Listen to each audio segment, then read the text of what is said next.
All right. Good evening, everyone. My name is Lisa Tung, and I'm the Executive Director of the Art Museum, or MAAM, as we like to be called. And I'm also the Curator of Displacement, which is the show that's currently on view. The Art Museum is Boston's only free contemporary art museum, and we are also proud to be the teaching museum for the college. MAAM supports the college's public mission by offering free educational public programs, including high-profile events such as this, lectures and panels that address timely and pressing issues that are relevant for our community, whether it's new narratives, reproductive rights, or climate change. Displacement shows the effects that humans have had on our environment, our physical world, whether it's the land, sea, or air. How have our actions displaced nature? After thousands of years of stable climate and conditions, and humans existing harmoniously with nature, nature is now displacing us.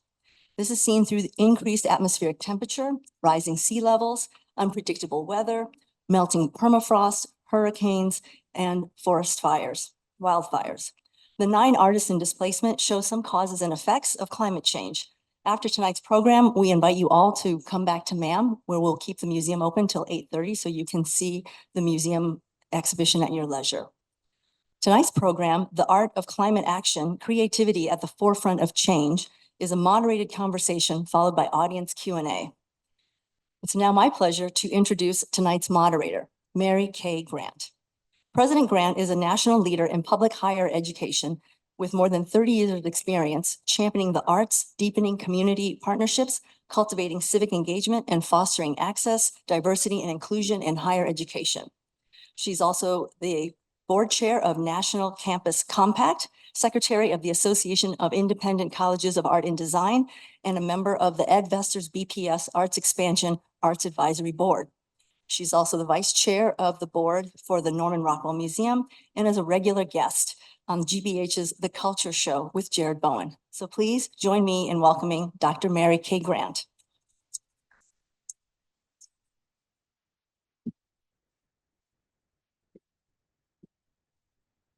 Thank you, Lisa. Hello, everyone, and welcome to Mass Art. The work, Lisa, of you and the team at MAAM to enable these experiences, such as tonight's conversation and the extraordinary exhibition of displacement, is nothing short of remarkable. So I just want to thank you and the entire MAAM team. If we could have a round of applause for that extraordinary institution and their leader. So I am delighted to welcome all of you to Mass College of Art and Design and the Mass Art Museum. Tonight's event is so important and so timely as we gather to discuss one of the most urgent challenges of our time, climate change. This panel, offered in connection with our current exhibition, Displacement, reflects the profound intersection of creativity, education, and sustainability. At Mass Art, we believe that creative thinking and innovation are essential to shaping a more sustainable future. Our artists, designers, and makers are not only creating works that inspire, but they are also designing solutions for a more equitable and sustainable world. Many of you know, and for those who do not, Mass Art has actually a sustainability minor. It's a collaboration among the colleges of the Fenway, which is a really important consortium that we have right here in our own Boston neighborhood. This program teaches students how to integrate sustainable practices into art and design innovation.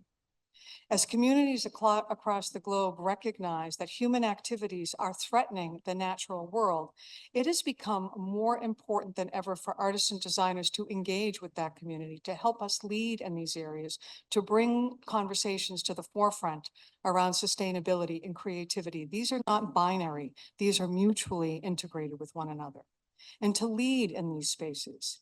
And you'll soon be hearing more about Mass Art's collaboration with Climate Beacon, which is a unique event that's coming up where corporate, municipal, institutional, and community leaders are going to come together to share information and chart a path forward to a more sustainable, livable future. That's our goal. That's our hope.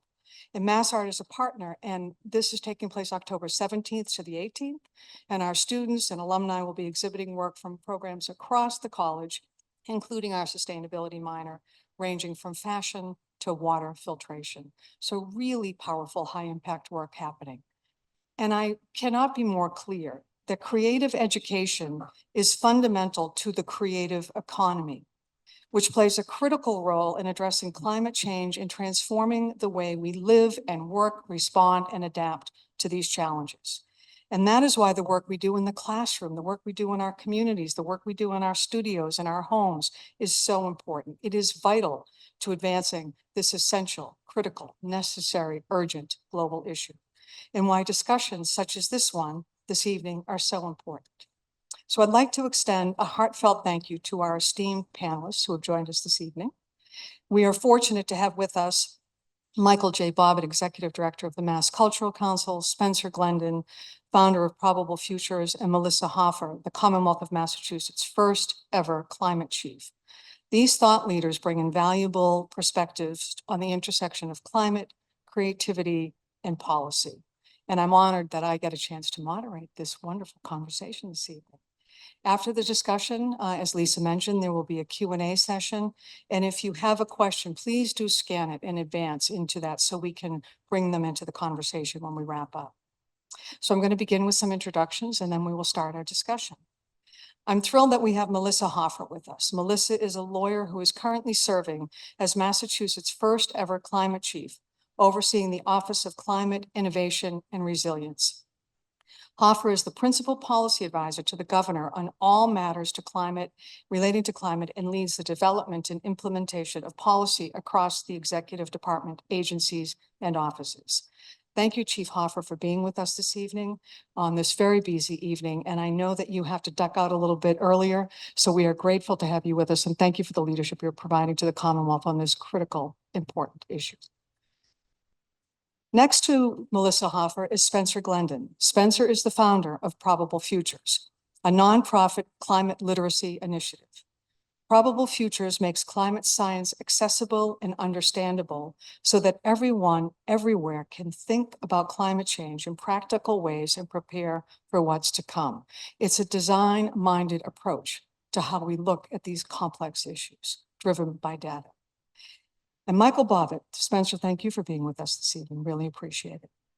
And Michael Bobbitt is the Executive Director of the Mass Cultural Council, which serves the Commonwealth and all who live, work, visit, play, and create here by amplifying creativity, providing resources, expanding relationships, and championing transformational changes that maintain and grow a thriving creative and cultural ecosystem.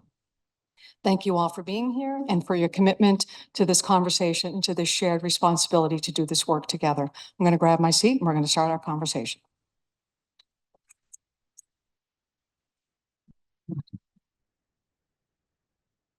Thank you, Michael. Thank you all for being here again this evening. And I'm reminded about some of the challenges that we are facing. And when we get to the questions on that, I spent several years at UNC Asheville, and Asheville, North Carolina, as you know, has just been hit pretty hard by some significant storms, and some of those driven by the changes in the climate, how we've built cities. So, and it's a very creative community as well. So interesting timing to be here with all of you. And the first question that I have for all of you is, how would you describe your work, and how is climate a part of that work?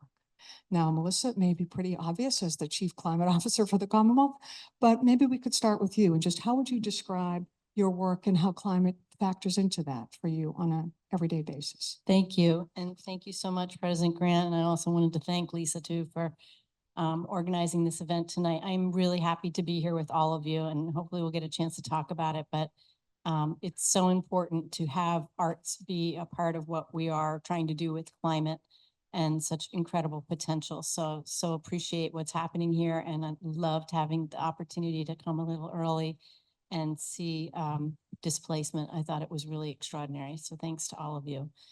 The way that climate fits into my role is, it's really about adaptive or change management. So if you think about an institution, really any institution, but an institution of state government in many ways is structured to create the conditions that result in climate change. We're doing the permitting, we're allowing the projects to go forward. We are, regulating in certain ways. This is true of any institution. It's just the sort of the structure of our cultural institutions right now, our social institutions. So what one needs to do in that circumstance is really to embed climate change into the missions of all of the secretariats and agencies. And so that's my job. And I think of it as injecting climate change into the DNA of those agencies, because if you think about it, everything that we do, whether it's public safety or health and human services or transportation, obviously energy and environment, economic development, everything is touched by climate change. You see this, the Pentagon for many years has characterized climate change as a threat multiplier.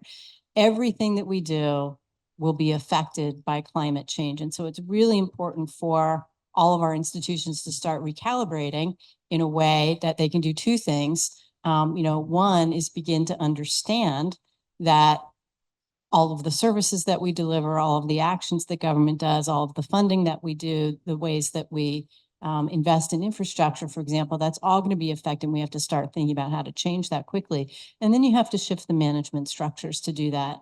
And if any of you have tried to shift a management structure or tried to change something that is a certain way, you understand you kind of have to cast the spell or break the spell that's been cast. That sort of creates this notion of what is, the perception of what is possible. You have to kind of get outside of that and help people to think about different ways to do things. And that's hard because, many of us, myself included, who have worked in, federal government, state government, for nonprofits, for private sector firms, there's a certain way of doing things. So I see my role primarily as trying to get inside that, make that institution more responsive to the Earth signal. You can really kind of boil it down and think of it like that. The Earth is sending very powerful signals in the form of Hurricane Helene, in the form of droughts and crop loss, everything that we're already seeing. And yet our institutions, that signal is buffered. We're not really responding to it very effectively. So how do we do that? And how do we manage for change to make that happen? Thank you. Thanks so much for that. Spencer? So my job is when Melissa calls, I go to the State House. So we've had a number of interactions. Melissa and I have worked together for quite a long time. And I'll share two of them, and it'll be a good synopsis of the work that my team and I do. So Melissa invited the executive director of Probable Futures, Allison Smart, and me to the first meeting of her department. First time the staff was gathering. But if you think about how her initiative is set up, it's not that there's a climate office that will just take care of climate change and everybody else stays in their same job. The goal is to try to, as she said, to change the DNA. What we would say is create literacy, climate literacy, for everybody to be able to just see the physical world again and respond to those signals. So what Melissa asked us to do was come in and just provide context for how little we paid attention to the physical world, to the weather, to all the rest of it, and how important it will be as it changes. And then the second time she called was a cabinet meeting, and I got a text from Melissa, and Melissa's an excellent texter in case you become friends with her. They sing things like, "I'm losing my mind." And then you wait, and there's the bubble. You see the bubble, something else is about to happen. And she said, "I'm in a meeting where I've raised climate change, and someone has said, I know, we're going to put windmills in the ocean, it'll be fine." And what we came and talked to them about was actually all of the branch. We had a cabinet meeting, all the cabinet members, education department. All right, all of the schools have to decide, when is recess? What do you do on a hot day? When do you send kids home? Do you take a test after a hot night? Because we know kids don't sleep well when there's been a hot night, and children's cognition goes down. Their test scores go down after a hot night. How do you think about agriculture when the climate stayed stable for 12,000 years and you could keep growing the same apples in the same places, thousands of years, one after the other, and now those apples don't thrive in the same way? How do you make this work mundane? Really, how do you make it part of everything we do? And that's the work that I do and my team does. And we are generalists. We are not climate scientists. But what we discovered was we could understand the science well enough to bring it into people's lives. And the other part was, given that we could understand it, and we come from backgrounds in theater, in economics, in design, if we could understand it, anybody could understand it. Because we all have an inherent vocabulary about heat, humidity, rainfall. These are not esoteric terms. And so making people aware of vocabulary, of ideas, of frameworks that they already possessed, but they suppressed in adulthood. Kids, this is not a problem. Talking to kids about climate change, super straightforward. The weather's important, plants are important, animals are important. It's self-evident. But as you said, adults stopped paying attention to the signals that didn't come from their computers. And so we're trying to make people aware that the physical world is legible, but also that climate science allows us to see what's coming. That the great gift of climate science is actually, it is humans' first good forecast. And so we've known for a long time what was coming, but we didn't know how to internalize it, incorporate it into our awarenesses, our frameworks. And so our work is trying to make that happen.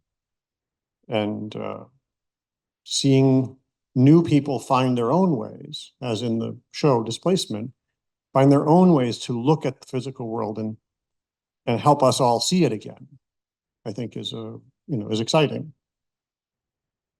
Thank you, Spencer. And I think about that exquisite exhibition and how when our fiber students went over to look at it, they saw themselves in it because it was a medium that pulled them right in to the important story that was being unveiled there. So it's really powerful. I guess it's one last thing, which is for everybody here. Our main message is you don't have to become a climate scientist or invent nuclear fusion to participate in this. Whatever your job is or your work is, it already is a climate job. It already is climate work. It's making that awareness as opposed to changing your career or changing your interest. It's being interested in a different way. Michael, how about for you on the work that you do? Hi, everyone. Michael Bobbitt, Executive Director of Mass Cultural Council. If you don't know Mass Cultural Council, we are your independent state agency that supports the creative sector. We are funded by the government, so thank you all for paying your taxes. Also, if you get a chance to write your legislators and say, thank you so much for the money, Derek is here from Rep. Mindy Dome's office, who is the chair of the Tourism, Arts, and Cultural Policy Development Committee. But they help us do this.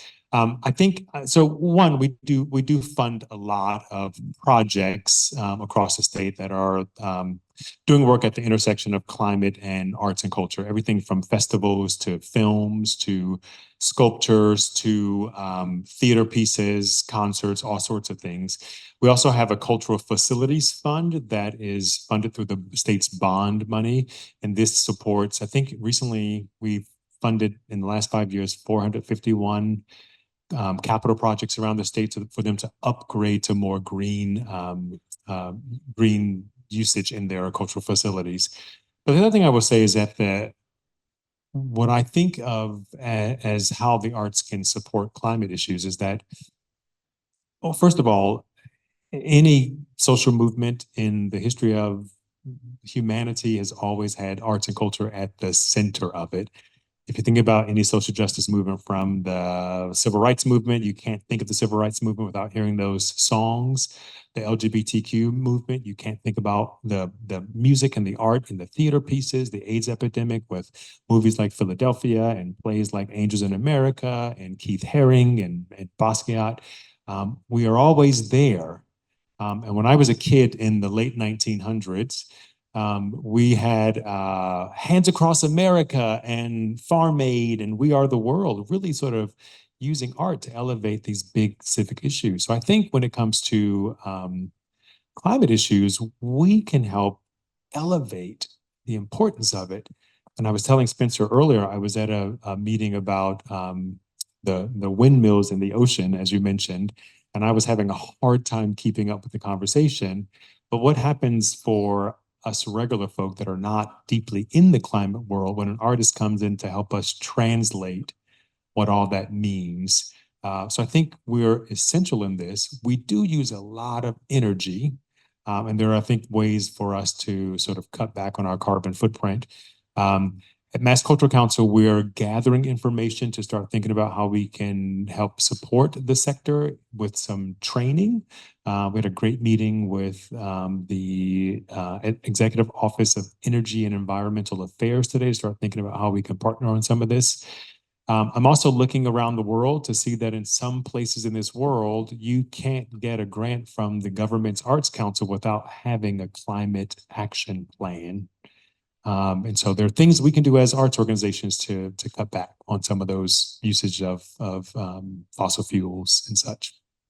That's great, Michael. Thank you. And, and at Mass Art, in addition to exhibitions like Displacement, through our curriculum, as I was mentioning before, sustainability in the curriculum, embedding it into classwork, thinking about how we're using our resources on campus better and more efficiently. And also we have students who are practitioners, they're going out and they're trying to help us solve these big, messy, hairy problems that are with us now and in the future. So the future's in this room. And I think the generation of designers and creators that are going to help us solve the problems are here at Mass Art, but that's my bias. One of the questions today at the windmills in the ocean thing today was someone's like, do they have to be ugly? And the response was, well, they have to be white so that the airplanes and ships can see them. I'm like, do they? I think some artists would disagree with that. So we might be able to bring some attention to that. So Melissa, you mentioned before, and Spencer, you may have referred to it too, that, oh, great, we have this office that will just tackle all these issues and all these problems for us.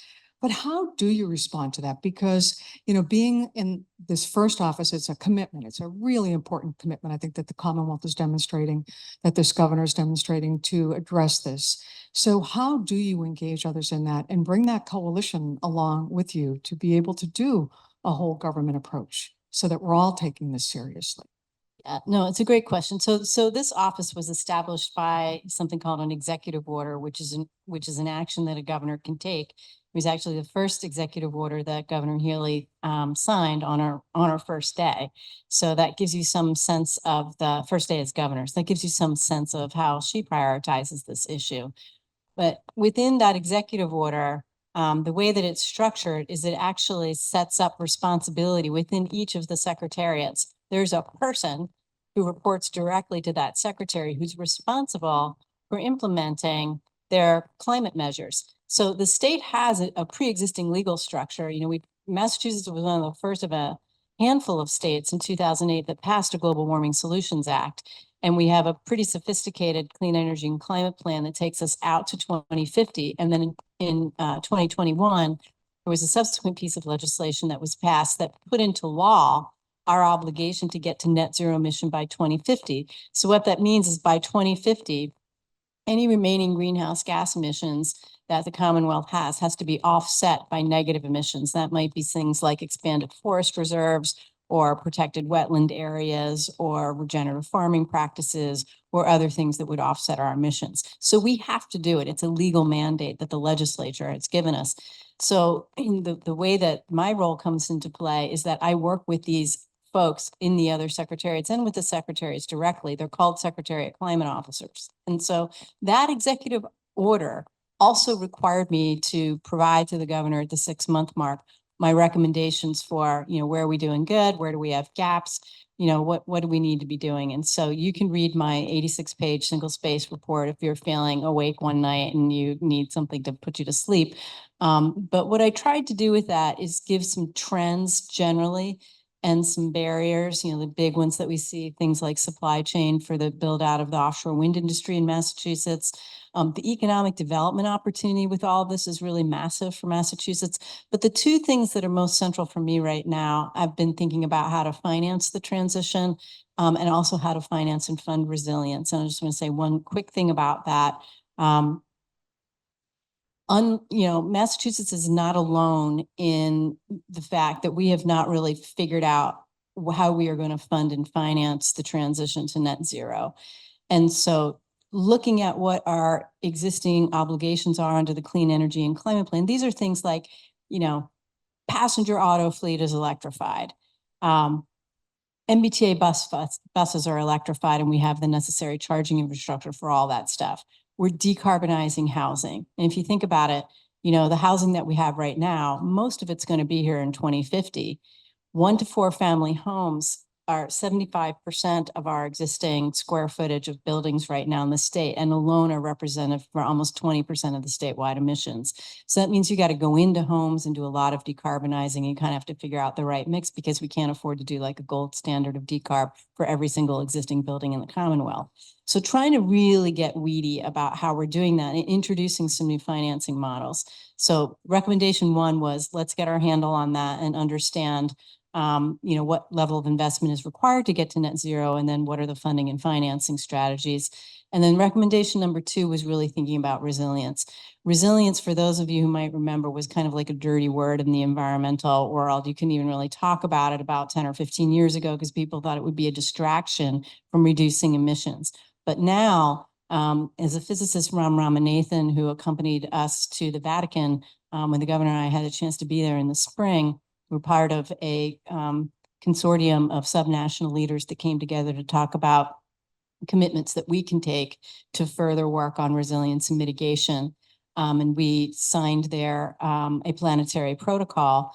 Ram Ramanathan's been around for about 50 years. He's a very prominent physicist who, among other things, designed some of the first climate models. And if that isn't impressive enough, then designed some of the metrology that went up and sampled the atmosphere to confirm the accuracy of the models. So, Ram's thing is essentially 1.5 is gone. We're gonna pass that. We likely will pass 2.0, and these are references to the Paris targets. So they mean 1.5 degrees centigrade above pre-industrial levels, and 2 degrees centigrade above pre-industrial levels. So the whole point is to limit warming, and Ram's essentially saying, and many other physicists are, we're probably not going to meet that lower target. We may meet 2, we'll probably overshoot it, and then we'll see emissions drop and come back to the warm. But the point is, now we have to really bend this very, very steep emissions curve, and we're on our way to doing that. But at the same time, we need to make our infrastructure and our people more resilient. So he organized this protocol around this concept of MAST, mitigation, adaptation, and social transformation. Social transformation. And that's where I think the arts really come in. And I'm hoping that we'll talk some more about that. But the notion is, with things like we saw this week with Hurricane Helene, those will become much more frequent events. And you see how incredibly disruptive that is. So you have to kind of get people ready for the change, and also ready for just the change to a clean energy transition, because there'll be so much new technology and so many new ways of doing things. There's differences in how we'll go about growing food, for example. So it brings lots of opportunity. It's also a time of disequilibrium, because there's a lot of uncertainty with it. So really trying to understand, how are we going to prioritize the resilience investments, and what are some of the financing and funding models that are available for us to do that? And these are things like from, the 6,000 MassDOT culverts that need to be widened so that we reduce flooding, to highway elevations, to tunnels for the MBTA, to building infrastructure improvements and the like. So it's a lot of work. And you can think about it as reindustrializing. We're all familiar with we were talking about this evening, we're all familiar with the Industrial Revolution. You can think about this as a period of like complete reindustrialization, with all of the opportunity and all of the challenge that brings. And, MassArt was founded in response to the Industrial Revolution, the need to have a creative sector to be able to address and respond and solve these challenges and problems. So I think, here we are, and we need those creative thinkers. So a quick follow-up for you on that is, 351 cities and towns across the Commonwealth of Massachusetts, a legislative body that may not always think the same way. In Massachusetts, we may have a little bit less of some of the political climate issues and other parts of the country. From the Berkshires to Provincetown, in terms of issues that may be affecting, whether it's beach erosion or change in growing seasons, or heat, heat deserts, or parts of cities that are just so unbearable. Are you finding in the legislative conversation that there's more common ground, because everyone's beginning to experience some of this and needing to think about solutions together? I would say certainly the legislature is hearing about these things, and, our conversations there have been very productive. There's a conversation that I want to share with you that really sticks out in my mind. There is a wonderful theater in the western part of the state in Conway, and I'm blanking on the name right now, but I will think of it. And it's essentially like land-based theater. So they do plays and productions, double-edged theater. Double-edged. If you have not been there, like go, it's amazing. So sometimes the performances take place outside and they've got incredible gardens. Anyway, they hosted a bunch of leaders from Western Massachusetts to come and talk a little bit about climate change, how they're all experiencing the impacts of climate change. And the story that one of them told me was really phenomenal. Usually, many of our small towns, it's pretty uneven. A lot of them might, the only thing that you can really afford is a DPW, a Department of Public Works, that's going to be taking care of snow plowing and things like that. Not all of our municipalities are able to do things like extensive climate plans or plan for, resilience. They don't have the budgets for that. So often, and maybe unfairly, there's sort of been this perception of like, wow, we can't really get too much out of our DPWs. They're pretty traditional and, they don't really think about climate change and so on and so forth. But someone was telling me their town DPW guy, and sometimes it is just one person, is now pushing so hard for the money to make the resilience investments for them to deal with climate change in that town. It's coming from the DPW because they've been through some of these flood experiences now. Some of the inland flooding experienced by these towns, now we call them repeat loss communities. It's happened more than one time. And so now those people get it. They see it. They understand it. And now the tables have turned and they're kind of coming and saying, hey, tell us how we can address climate change. So I think that's how we see it playing out. But, to your point, President Grant, like this is happening everywhere, and the regions have commonalities. It's inland flooding, it's heat, it's coastal flooding. So we are exploring and experimenting in part, with our coastal resilience initiative, like how can we address this stuff more regionally instead of just on a town by town basis?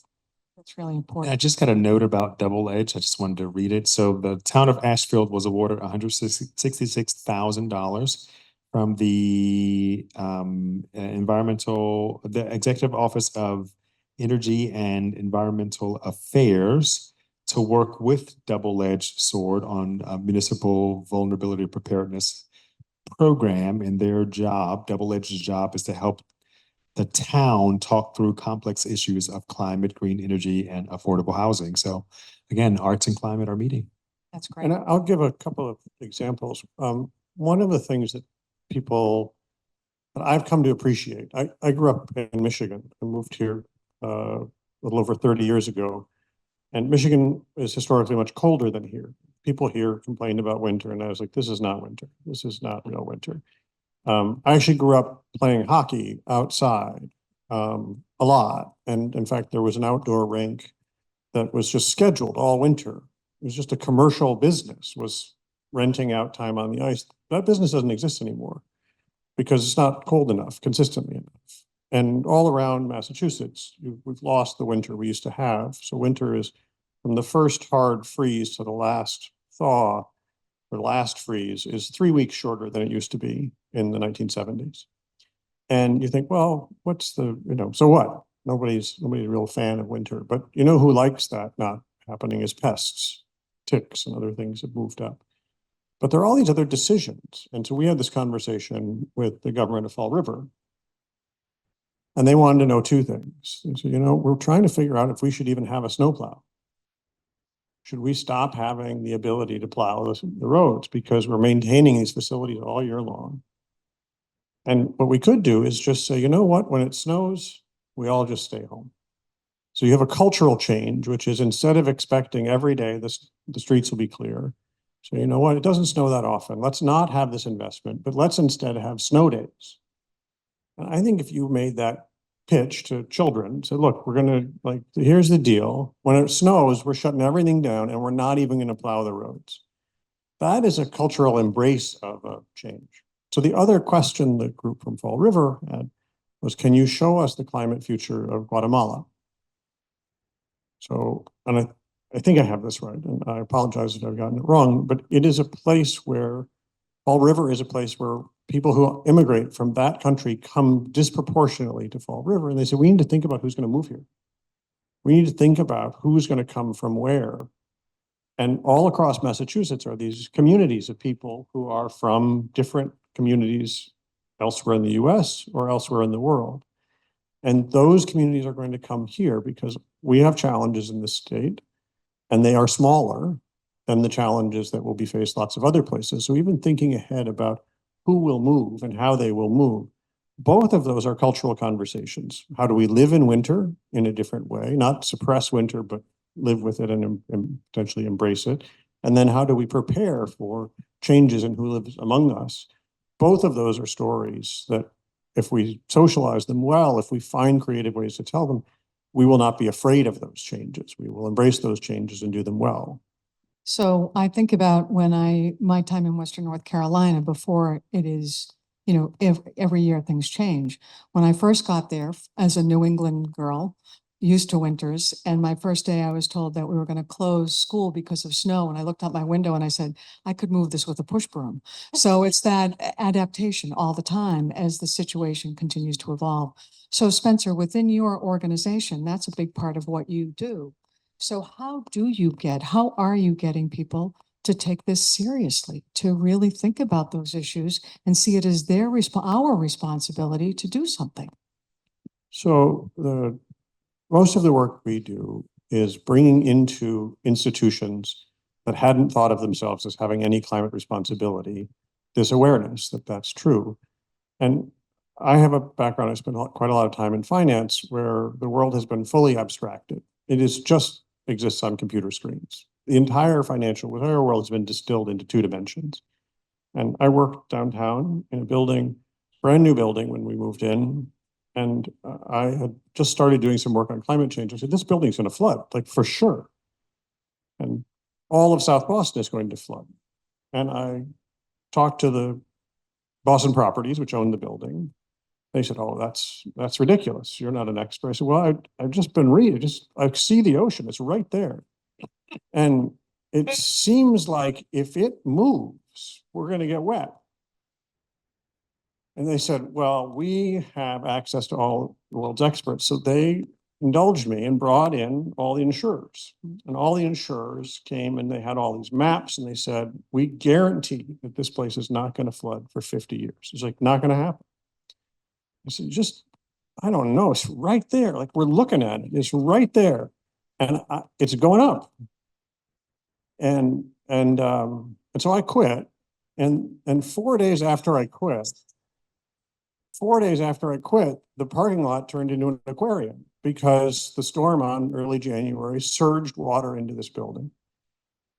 And the idea that we'd had this argument where we're in a spaceship like meeting room looking at the ocean, and they're like, no, don't look out there. Look at my screen. My screen tells me in data that water's definitely not going to move.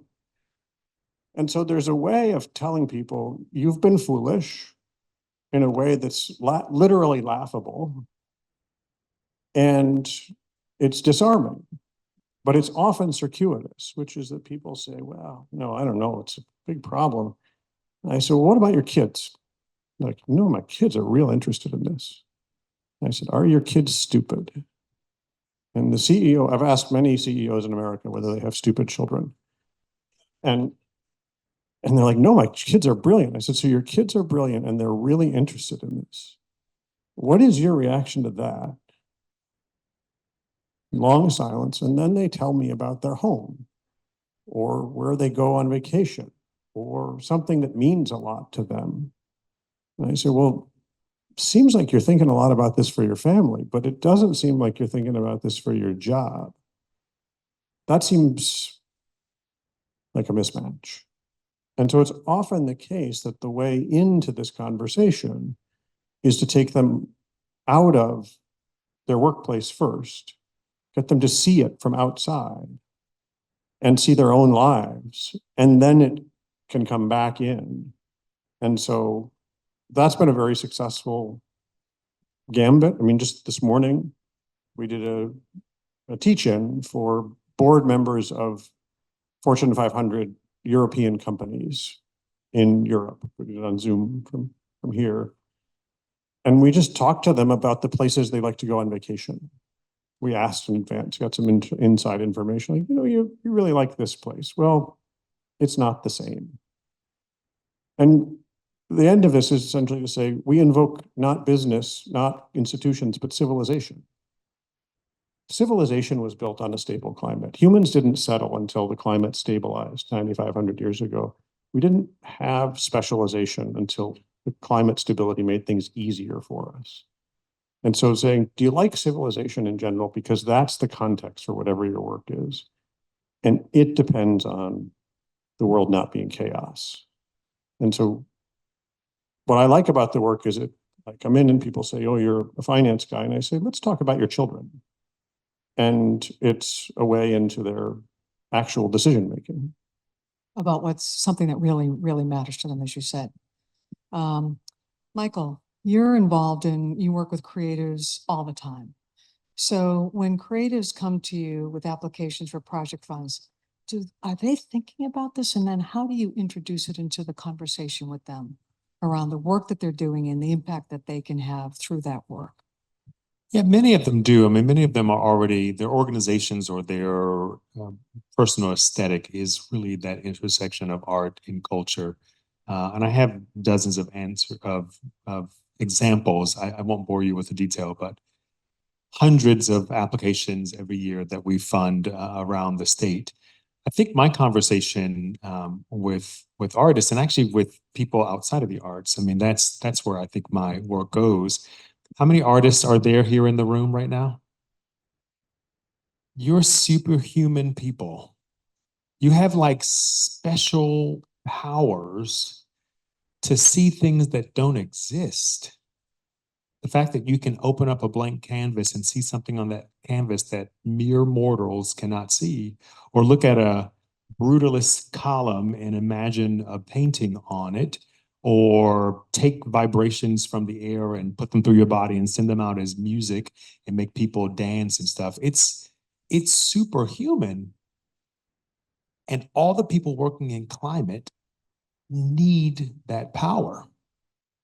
Richard Florida, philosopher, and Daniel Pink have said that we're at the dawn of the creative age, where creativity is what we need to solve these problems. The World Economic Forum just put out a report saying that creativity is the highest skill set needed by the entire workforce. That we're not going to solve these problems until we have creative thinkers. Therefore, creativity is a professional development tool, and anyone going into any profession has to consume or participate in the arts so that they can expand their minds to creativity. The state has invested a lot in STEM. It's branded as a STEM state. What happens if we take all those STEM people and turn them into STEAM people? Maybe solutions will come faster. Maybe solutions will be less expensive. There's so many reasons why the arts has to be in these conversations. And so the artists get it. We're social justice oriented. We are usually broke, and so we're super scrappy when it comes to making art. So we'll find stuff, and all of a sudden there's something there. And so we get it. We're here as a tool, as an asset to help move all this forward. But those are the conversations I have with people outside of the arts because they don't get it. I was thinking about, I was at some convening on transportation, and they were talking about the concentration of traffic that happens on evenings and weekends in Boston. And I was like, the arts is probably responsible for most of that, right? Anyone go to the Boston Pops at Christmas? Oh my God, driving down there, you just can't get in there. So what happens if they think about that? And then the emissions, the gas emissions coming from all those cars that are on the road. I just read something the other day that only 5% of the cars that are on the road have multiple occupancy in the cars. What happens if we engage the arts sector to help message using public transportation? What happens if we use the arts sector to make the rider experience more enjoyable so that there are buskers and performers in and at the subway stations? That there's art on the wall, and so it's not this dark and dingy place, but it's this place that you just want to be as you're going to an arts event or going to eat downtown. All those are all the ways that we can really sort of advance climate resiliency. There's so many ways, and they can be beautiful and elegant at the same time. It's not mutually exclusive. So, the other important thing you all do at the Cultural Council is the cultural facilities funding for helping, small organizations, large organizations do better. So just a little bit on that, so we understand where cultural dollars are going to work to help improve on things.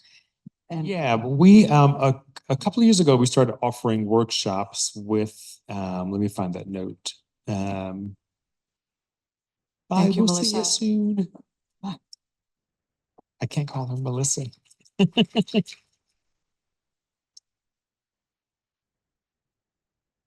Yeah, so we funded 461 capital projects recently that incorporated green energy and energy efficiency.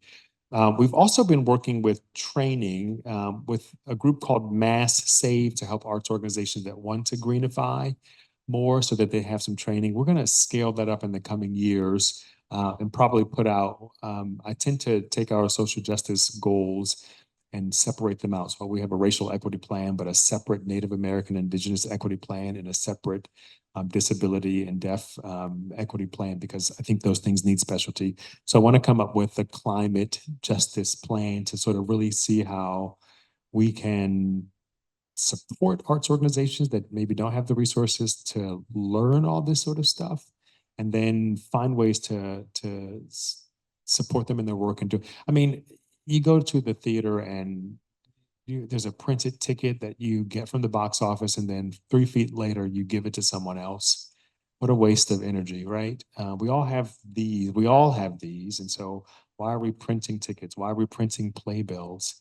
There are hundreds of things that we can do. So that's going to be kind of the work we're doing in the next few years. well, listening to what Melissa was saying about this whole order of having climate resiliency embedded in government, one of the things we should be looking at is how do we have creativity and the arts and culture embedded in government? And I think the governor's order to have the Cultural Council beginning, which you are part of, and Joyce Lenahan from Mass Art is on it. And, so it's a really important commitment. And we have a governor who is living up to the commitments that she's made. So I think it's really spot on. Yeah, you all artists, you're amazing and maybe underutilized as an asset in this state.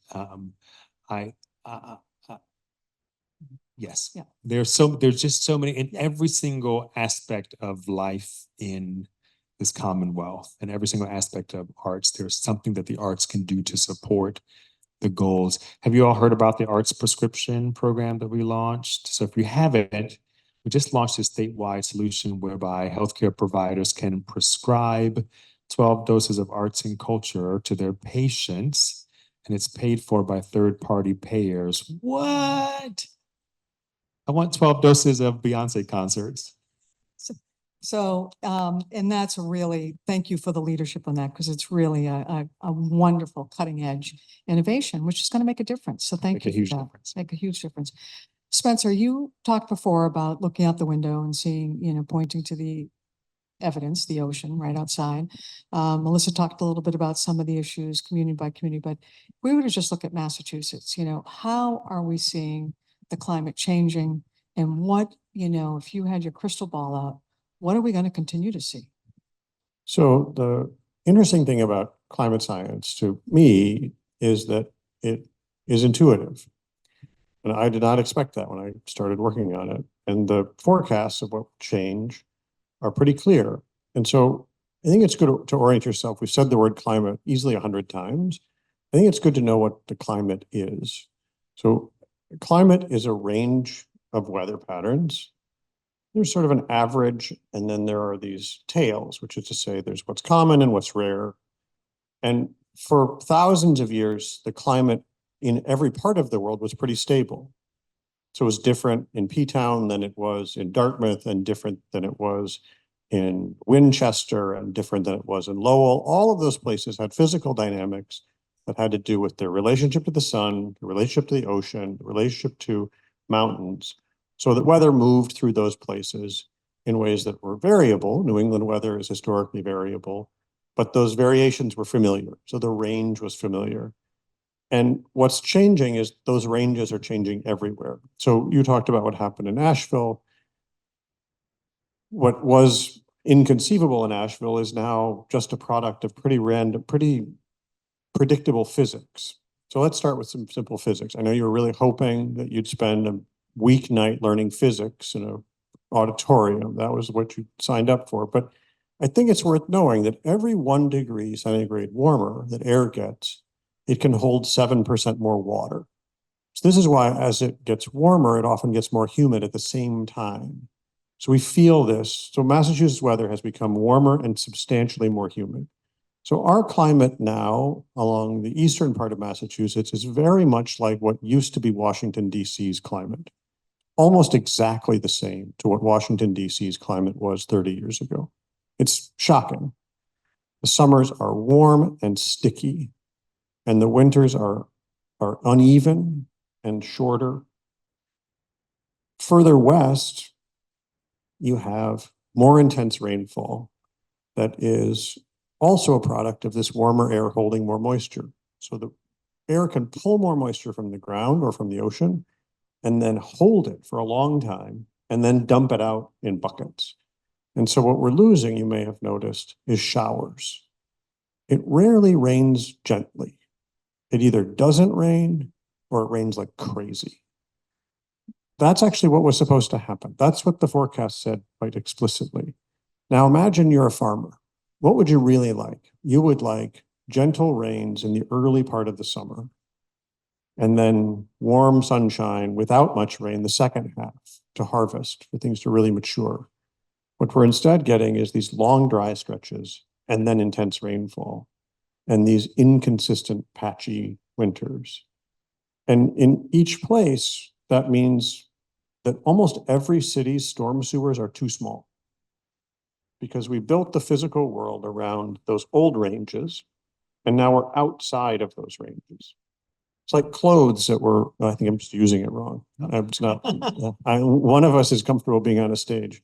But think about it as clothes you bought when your body stayed the same size for a long time. And now your body is not only not the same size, it's somehow much more variable.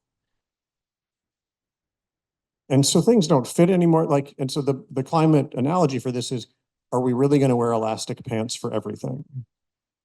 And that may sound ridiculous, but the version of that is we only grow annual crops. We don't have orchards because orchards take long-term planning and consistent weather. We could just grow annuals to respond every year. That's the elastic pants of, I've just made this up. It may not work. I'm workshopping it right here, but the elastic pants. We have a fashion program here. We could probably help. I'm aware. And elastic pants I've been to all the fashion shows for the last 25 years. Elastic pants are clearly easier to make. I've seen some successful and unsuccessful pants at the fashion show over the last 25 years. But one of the things that happens is you can adapt by making things more flexible, but it comes at a cost, because some of that precision, some of that delicacy, some of that beauty comes from predictability. And so Massachusetts is becoming warmer, a mix of wetter and drier, so more droughts and more downpours, and generally less gentle weather. And that means that there's gonna be a lot more need for air conditioning, a lot more indoors. One of the things that's a really big, sad thing that's happening is more of children's activities are moving indoors because the outdoors is just a safe place to be. I'm involved in the tennis organization Sportsman's in Dorchester. They ran for years. It was the first tennis organization founded by Black people in America for the community there. And they ran outdoor facilities for years. And it's just too hot in the summer for kids to be out on concrete tennis courts all summer. So they're building more indoor facilities for summer camp. And so those are the kinds of changes. And so some of that's going to be hard and sad. But that indoor summer camp, we should make nice. That indoor experience, we should make nice. But those are the changes are likely more indoors, more vulnerability to swings, more heat, and just less gentle weather. And so one of the ideas that people have is, oh, Florida's in bad shape, but we're going to be fine. Everywhere will adjust. Everywhere will be different because everywhere has their own climate they built their traditions around. They built their culture around. They built their food ways around. Those are all changing. And the more, I'll give you the one piece of advice I give everybody, which is learn to cook, make friends, and dance and sing, because those things will carry you through. Learning to cook, if you really know how to cook, the ingredients can change and you can still make delicious things. Make friends. If things go wrong, you have a place to go. If things go wrong for other people, they have a place to go. We're going to need each other more. And dance and sing, those we did before we were settled. Those we've done forever. Those are robust, fun activities that can't go away, are unchanged by climate change. And so there's a kind of resilience in cultural patterns that, depending on the whole system, to just work for you. If your plan is Apple Pay and DoorDash, you are not ready. So, yeah, we could have a whole separate conversation on that. You know, and what you just brought up, Spencer, you know, climate change, all of this can feel really overwhelming because it's so big. And so I guess first for you, Michael, you know, how do we encourage creativity and imagination instead of the anxiety that can sometimes lead to inaction because it is so big? So how do we encourage that? What's the saying? How do you eat an elephant? One bite at a time, right? Something like that.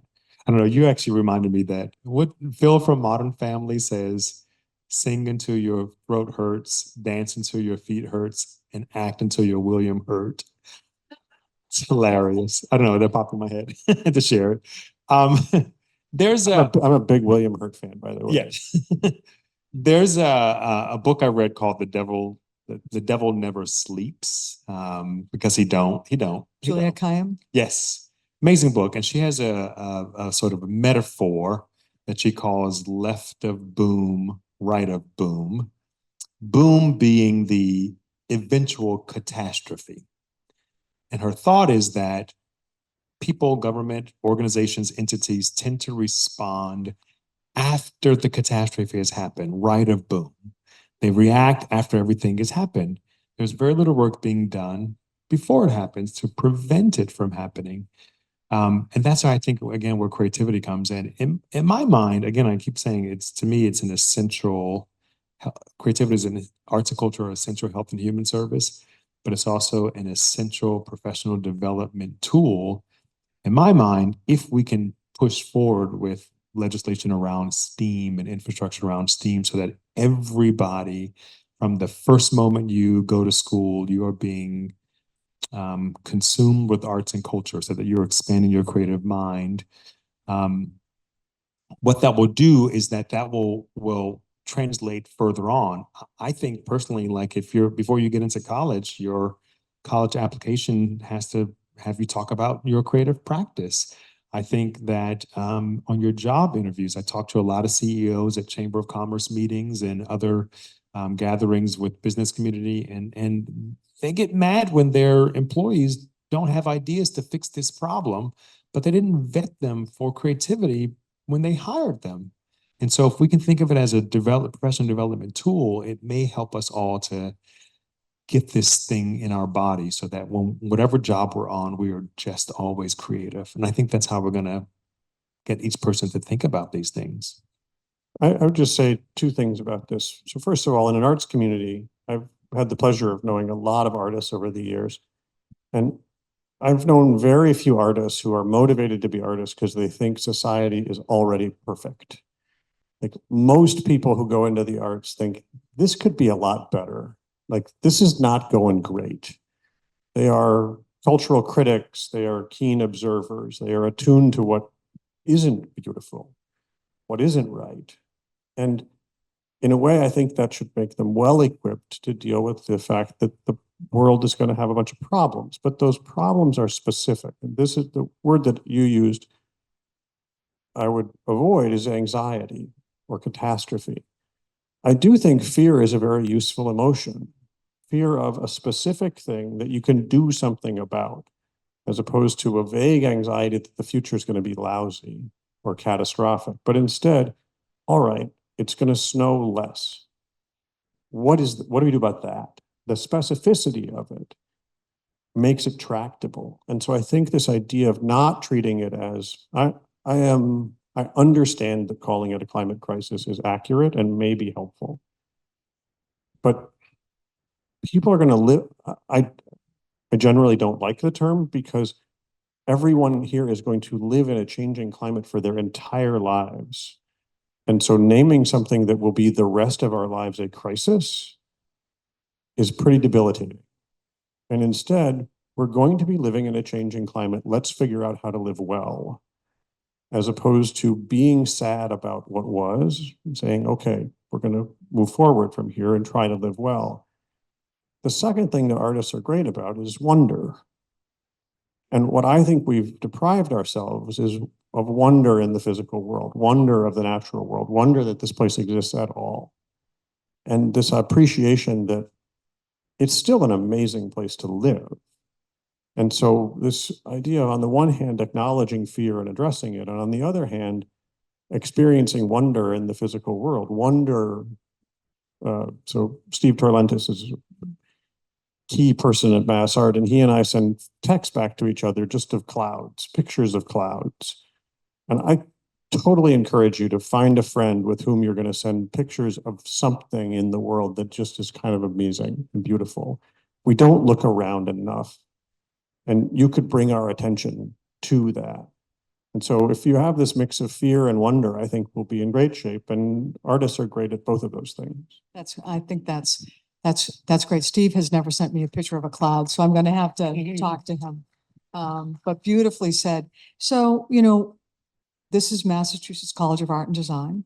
We have students here who are studying art and design.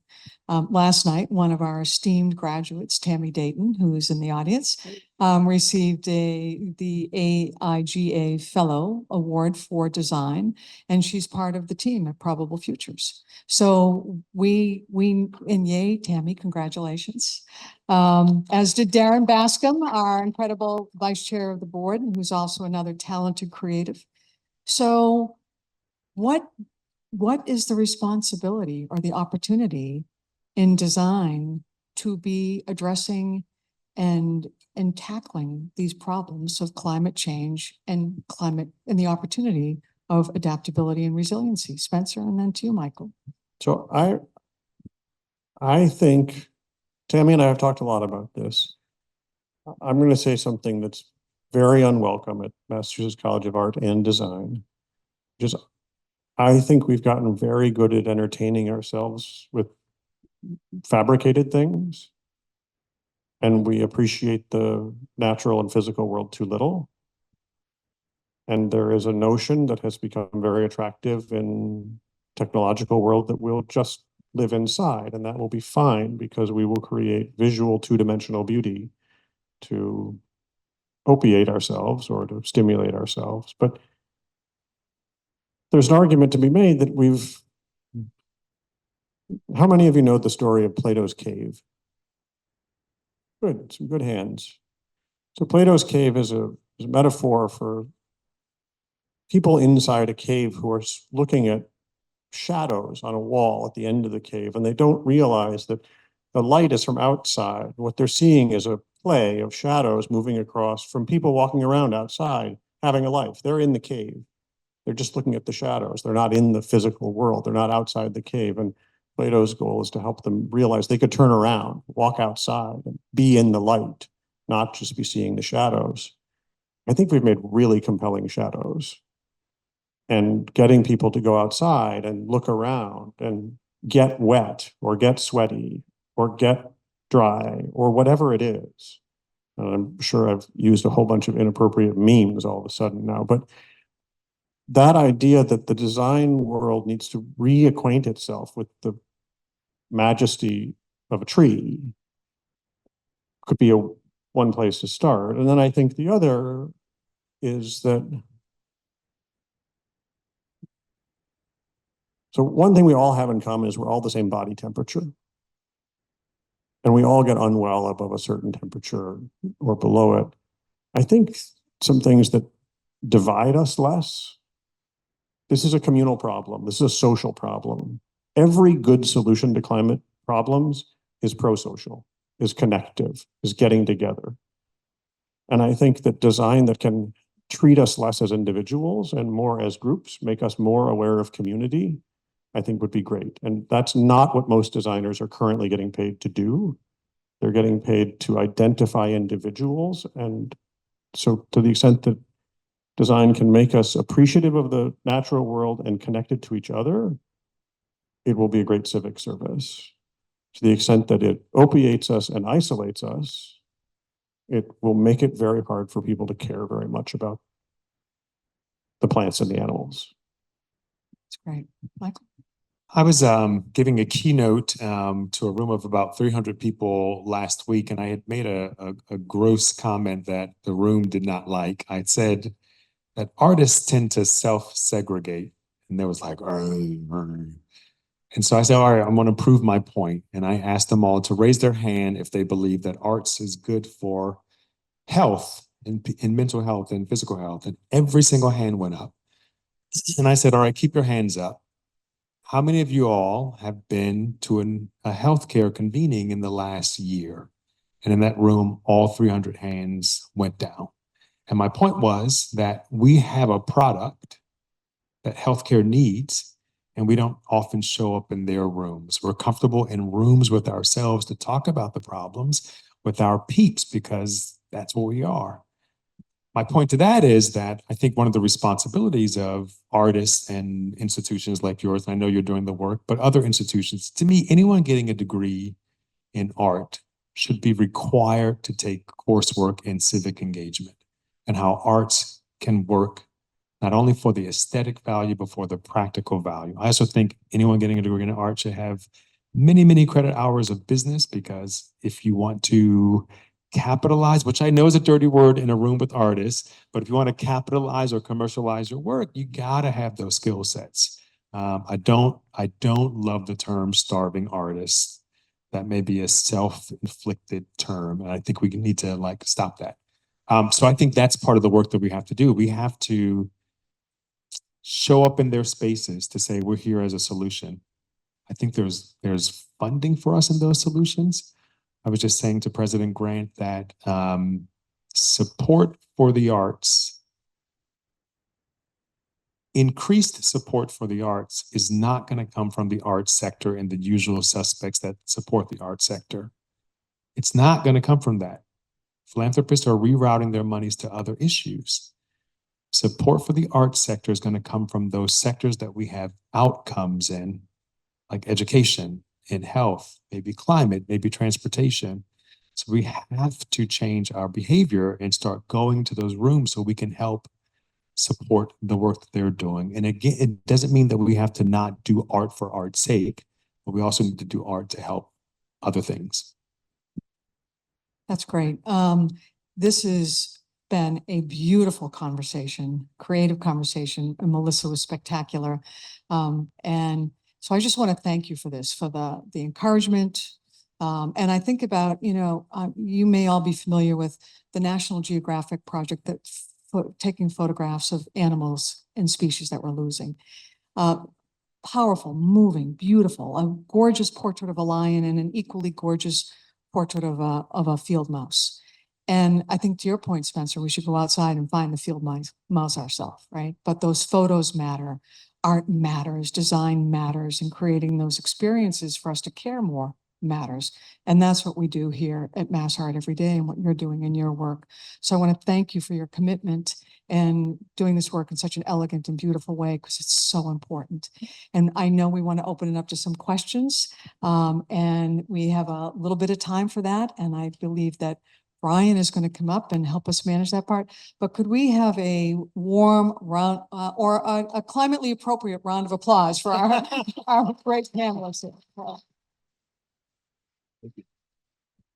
Brian. Thank you. My name is Bye, Brian. Christy. Bye, Mass Mocha. I'll see you tomorrow. Thank you again. I'm Brian. I'm the curator of education at Massart Art Museum. Tonight, I'll be asking questions that we've received from the audience during the panel conversation. And we have just a few minutes, which is very hard to summarize these, but we'll get started with our first question. which is the question of, is climate change an individual problem or an institutional one? Do individual actions make a difference? Maybe for the panel. I think it's both, y'all. I don't want, I mean, again, left of boom, right of boom. I do not want to live in a climate refugee camp. That may be what it takes to get people to wake up, but that's what we're headed at if we don't all take on our own responsibility to fix this. So it is both. But maybe a better way to, maybe not a better way, a specific way to say it is, it's a cultural problem. And cultural change is not going to come from corporations. The idea that corporations are going to lead cultural change, I think there's a great misunderstanding. And it is the case that corporations can be highly manipulative, they can be influential. Marketing is a complicated social relationship, but there's a social contract we're a part of. And much of that social contract is created by norms, by just what is appropriate behavior. And you changing your behavior is, if viewed only in isolation, is probably pretty trivial. It'll be hard to matter. But if you're part of a community, you're all old enough to have seen someone in your community start to change their behavior. And you wondered, well, is that right? Should I do that? They changed how they ate. They changed how they dressed. They changed what music they listened to. And you're like, am I cool anymore? That's how change happens, is we are social beings who relate to and reflect what other people do around us. And so the idea that any of us is isolated, I think, is naive. And the idea that big institutions won't change if we all change is naive. And so I spend most of my time trying to get big institutions to change. But as I said earlier, most of what I do is ask them whether they think the cool people in their life are changing, their kids or someone else. And the answer is almost always yes. And so we're all much more compelling individuals than we think we are. And just note, when someone else around you changes their behavior, how it makes you feel or think, you could be that person for them. Thank you. We have a few questions, kind of thinking about the role of smaller actions versus larger actions, and really the kind of actions that we can maybe take as part of our everyday lives versus larger actions, which maybe seem a little bit harder. How do you kind of think about that yourselves? So I'll go back to something Michael talked about earlier, which is civics. This idea that artists need to know civics. There's actually a really interesting piece of research done in Norway, I think, but there were two groups of kids who were each taught about climate change in school. And one was just taught about climate change, and the other was taught simultaneously climate change and civics, or climate change and how their social systems government worked. And the first group of kids were angry and upset, and the second group of kids were motivated to do something about it. And I think that thinking of ourselves as parts of organizations of varying scales, if you're students here, you are a student body. You are part of a community. You can change that community. That's a big deal. And so this idea that there are groups of different scale, right? You're part of a family. You're part of a friend group. Think of these as organizations that are the backbone of, see if I can get the metaphor to work, the spinal column of civilization. Each one of those you can participate in. And I think that small actions are actually in a way more powerful because they create community. They are civic. Everyone can do them. So one of the reasons I like working on climate adaptation and resilience is everybody lives in a house and they can figure out whether their house is ready. They can figure out whether their clothing is appropriate or the climate is going to change. We all have these little actions where we interact with the physical world. Those are grounding, and the micro there, the personal, maps very well to the city's sewers, the state's waterways. Like the analogy works all the way up and down. If we are ready for the outside in these small ways, we'll be able to interact civically about the big things. And Brian, I think about here, we just did last week, Mass Art Votes, and looking at the power of voting and how artists paying attention to that, because representatives who you elect make decisions about where resources are going to go. And then in that small way, I think about our upcycling program in fashion and how our students, I'm looking at one of them right there, Haley Rivas, who can take apart something and use everything in it over again to make something beautiful. And that's one way one person can do something that makes a difference. And that's maybe a great transition to what will be our final question. We have some artists in the room who are thinking about the way that they can engage in climate conversations. And they're curious about maybe finding funding for projects that they're pursuing or that they're hoping to pursue in the future. So maybe Michael or President Grant, if you have any thoughts. I have funding. In fact, right now is the Creative Artists Grant application is open. This is a $5,000 grant for individuals, and it's unrestricted. So you can use it for whatever you want to use it for.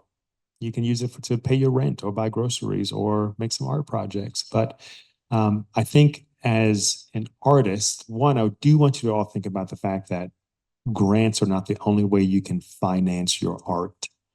This is why I think having business skills is very, very important. Some of you are probably creating art that can scale and be mass produced, and then that can make you more money so you can do other kinds of art that maybe just is for art.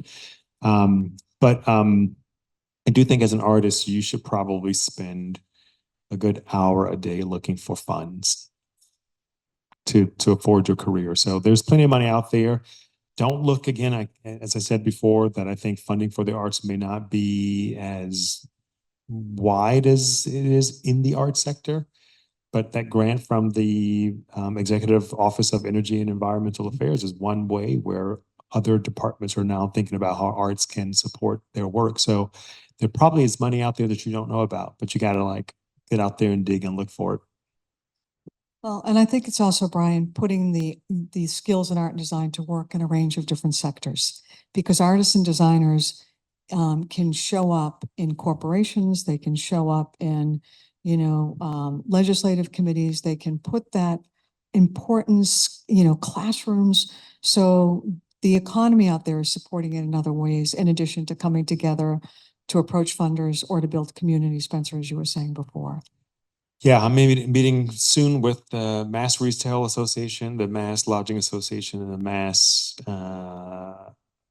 Restaurant Association, because I think that every single restaurant, retail, and hotel should have art by Massachusetts artists on the walls, and not buy stuff from big box stores. So there's so many surfaces for art, y'all, right? I'm having a conversation with some municipalities about intersections in their communities whereby people are routinely getting hit by cars. It's expensive to put in a traffic light, but it's not as expensive to put in traffic calming art. And so there are so many different ways we can get funding and financed and contracts outside of just the regular grant stuff. So And I'll put out one plug for this. This is the first thing I did. I told you about quitting my job was go see Tammy Dayton after I quit my job and said, I've discovered that climate science is super potentially useful and it's utterly unusable. It's a design problem. And so if you read about something that seems like a cool fact, but it's inscrutable or it's arcane or it just seems weird, call that person. The person who wrote that paper or wrote that article would be delighted for you to call them and say, can we make this look better? Can we make the thing you found look good? Because what you wrote is really important, but nobody else is going to get it, or very few people, or more people should see it and get it. Reach out to people who have an idea that you think could be made beautiful or compelling or visually interesting. Those people are desperate. They just don't know that you're out there. So if you initiate, if you know an academic in your life who's doing good work, ask them if they would willing to have help to make better graphs. It sounds so boring, but they don't know they're making ugly graphs. They don't know that the graph could be nice. And a nice graph is a really good cultural artifact. And so if you see something good and ugly, call the person, write them an email, say, I can help you. They will be so happy. They're like, I don't even know how to dress myself. You're going to help me make a graph? That is so beautiful. So you have the ability, but you need to be a little more forward, a little less shy. Follow the example. Say, I'm going to reach out. I saw this thing you did. It's smart and ugly. Let's make it smart and beautiful. And I think Make sure they pay you. Yeah, so I think if we think about, a lot of good advice here and a lot of wisdom and tools of tactical approaches, hopeful approaches, creative approaches, community approaches, design-based approaches. And you all have those skills to do it. And we just need to figure out how to do it together. So I want to thank you both for being here this evening, and Melissa and Brian and our extraordinary ma'am. And please go visit Displacement. Go see the show. Go see the show. Brian? Thanks, everyone.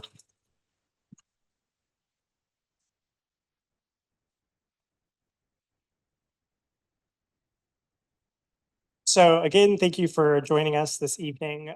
Earlier this evening, Spencer invited us to all make more friends. So we would love to invite you back to the museum to either reconnect with old friends, to make new friends. MAAM will be open till 8:30 this evening, an opportunity to see the displacement exhibition that this panel conversation is offered in connection with. If it's your first time visiting Massard Art Museum, you'll leave this building, head to the right outside of the DMC, kind of up the block. You'll see our MAAM sign out front. So thank you again for joining us. Thank you to the panel. Another round of applause, please.